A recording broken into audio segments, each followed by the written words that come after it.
Ingat lagi tak kad jimat minyak yang orang letak dekat fuel cover tu? Masa zaman kegemilangan dia, yang beli kad minyak ni mati-mati percaya yang kad tu memang betul-betul save minyak. Letaklah dekat fuel cover tu, letaklah dekat fuse box rumah tu. Sampailah satu masa semua orang dah tahu pasal benda tu menipu. Siapa yang pernah menangkan kad tu, masa tu dialah yang paling malu. Kesian lah juga. Tapi yang saya terkejutnya, saya adalah kata-kata tangan nak check kat Shopee kan. Nak tengok kalau ada orang jual lagi benda tu. Ada beratus lagi orang beli. Siap ada testimoni lagi tu. Yang tak tahan, abang testimoni tu muka blur babe. Macam beli ubat kuat, tapi at least ubat kuat ada function lah. So, ini mitos kereta yang paling famous dekat Malaysia. Apa lagi 12 mitos yang korang jangan percaya. Kenapa ia cuma mitos? Tak apa, kita layan satu-satu.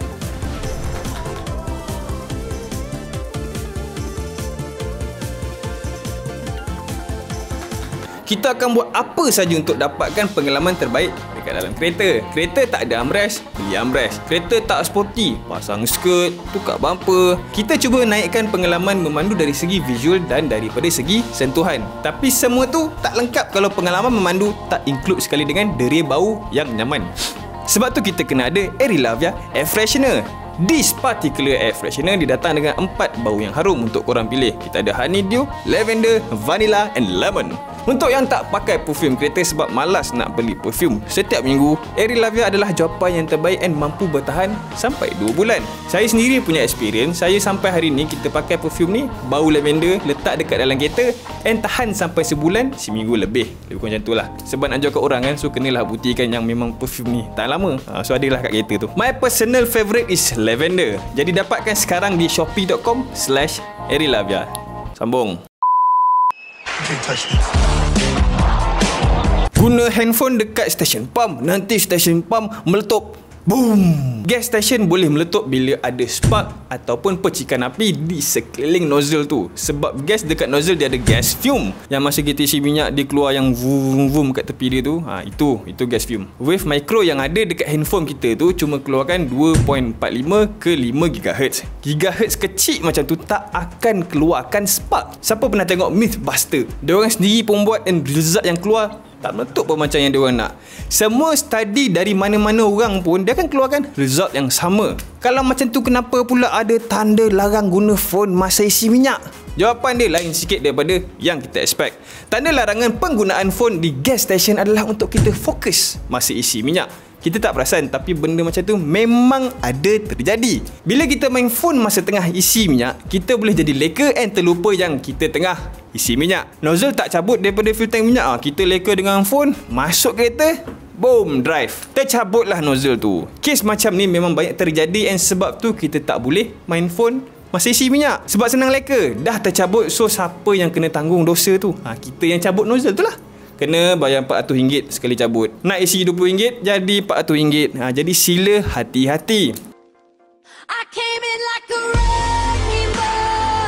Apa yang bahaya sebenarnya masa isi minyak? Isi minyak masa enjin tengah on, masa tengah idle.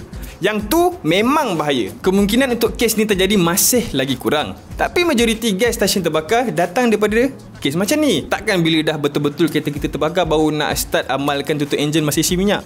Nak isi minyak, tutup enjin dulu. Satu point dah lama macam ni, kita akan cepatkan sikit lah. Kereta auto tak save minyak macam kereta manual. Hidup manual! Tak juga. It used to be that way. Manual ada fuel consumption yang lebih baik daripada auto sebab auto lama dia rely on torque converter. Torque converter ni punca kereta auto ada lagi banyak power loss and last sekali makan minyak lebih.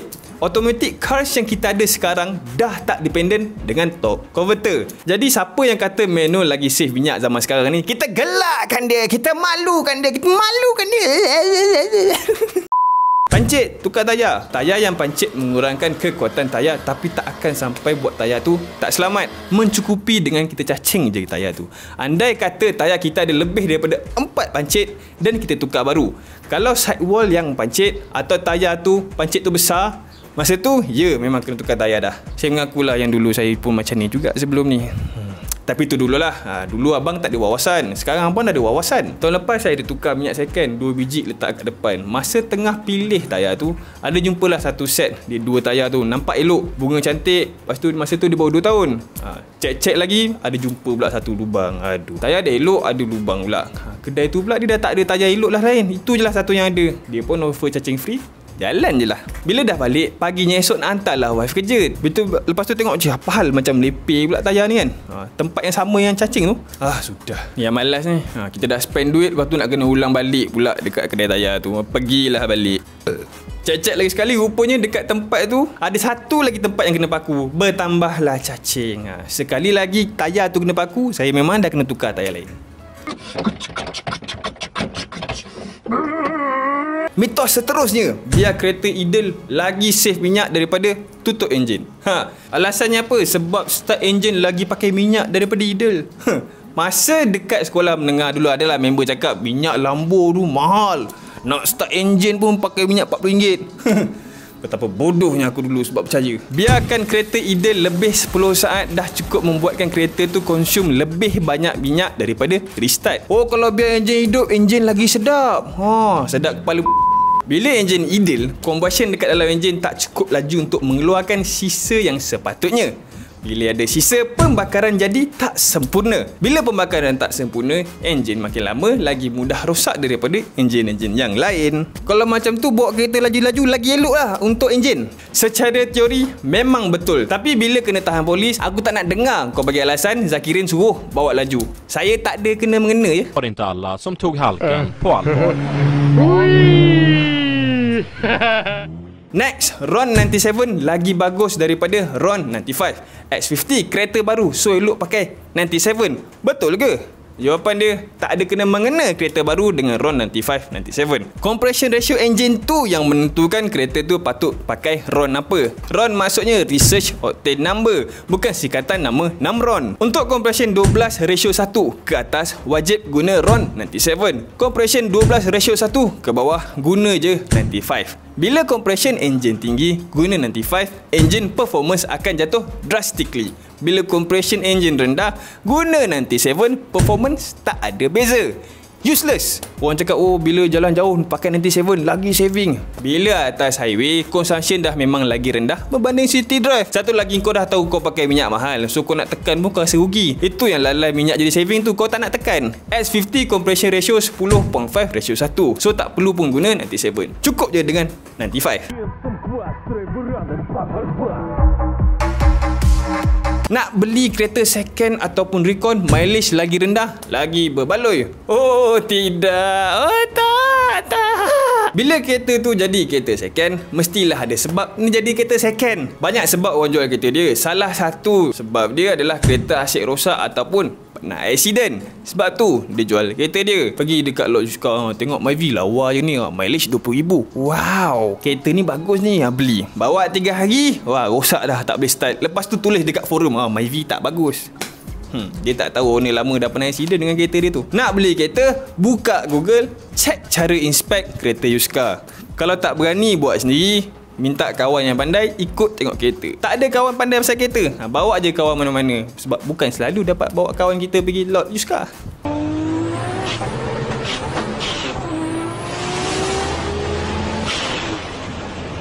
Jangan beli kereta sebab kereta bukan aset. Rumah baru aset. Majoriti orang Malaysia tak tahu beza aset dengan reliability. Tak apa, saya ringkaskan. Beli satu benda tu bagi duit, tu aset. Beli satu benda tu tak bagi balik duit, tu reliability. Bila kita beli kereta sebab nak pakai untuk pergi kerja, secara automatik kereta yang kita beli tu adalah aset. Cuma kereta bukan aset yang direct macam mana saham buat. Tapi kereta nilai dia jatuh, rumah nilai dia naik. Nilai is nilai, asset is asset. Ada pernah tengok orang pergi kerja pakai rumah bergerak? Kenapa orang cakap kereta tu liability? Satu sebab orang lupa yang majoriti orang Malaysia dia beli kereta sebab dia nak pergi kerja.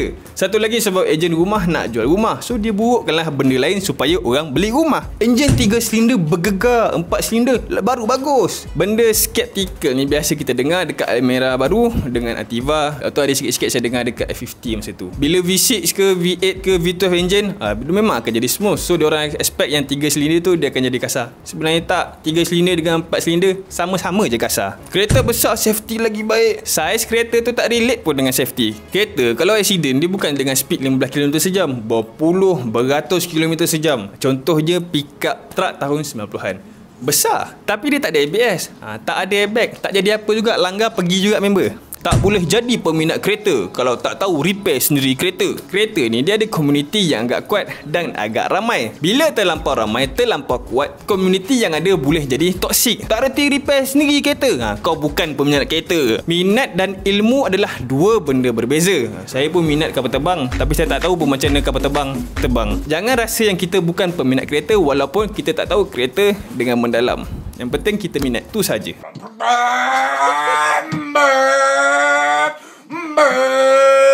Jadi itu sahaja kita punya mitos yang kita dapat ceritakan pada hari ni. Jadi sila subscribe sekarang, sebab kalau korang tak subscribe kan terlepas pula video macam ni lagi. Beli Airy Lavia untuk dapatkan pengalaman memandu yang lebih baik. Kalau korang ada topik yang korang rasa boleh membantu semua orang dekat dalam channel ni, komen kat bawah. Kalau kita rasa okey, kita akan bantu semua orang. Kita akan cerita semua pasal topik tu. Jumpa lagi lepas ni.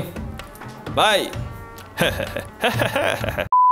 Sebab tu kita kena ada air. Kalau macam tu kenapa pula ada tanda larang guna fan?